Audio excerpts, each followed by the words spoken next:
El Filibusterismo. Kabanata 13. Klase sa pisika. Sa isang bulwagan na may bintanang rehas sa akademya, idinadaos ang klase sa pisika. Makikita rito ang mga gabinete na naglalaman ng mga bagay na ginagamit pang pisika.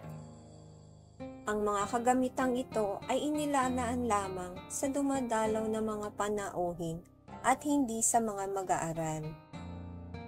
Ang propesor sa pisika ay ang Dominikong pari ni si Padre Milion. Sa araw na iyon ay patungkol sa salamin ang naging diskusyon.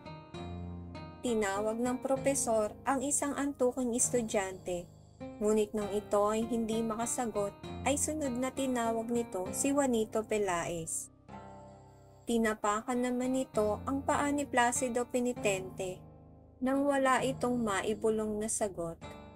Dahilan kung bakit ito napasigaw sa gulat, at kaya naman ito ang sunod na tinawag. Wala din namang maisagot si Placido, kaya ito ay hinamak ng kanyang propesor. Matapos magkaroon ng sagutan sa pagitan ni Placido at ng pare, ay nilisan nito ang bulwagan na may sama ng loob.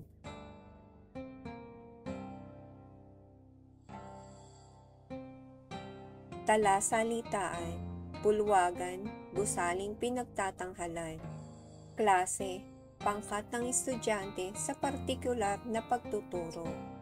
Silid na pinagdarausan ng pagtuturo. Pisika, agham, siyensya. Rehas, harang na bakal. Gabinete, aparador, kabinet. Diskusyon, debate, pagtatalo. Hinamak, nilait, inalipusta, paninira.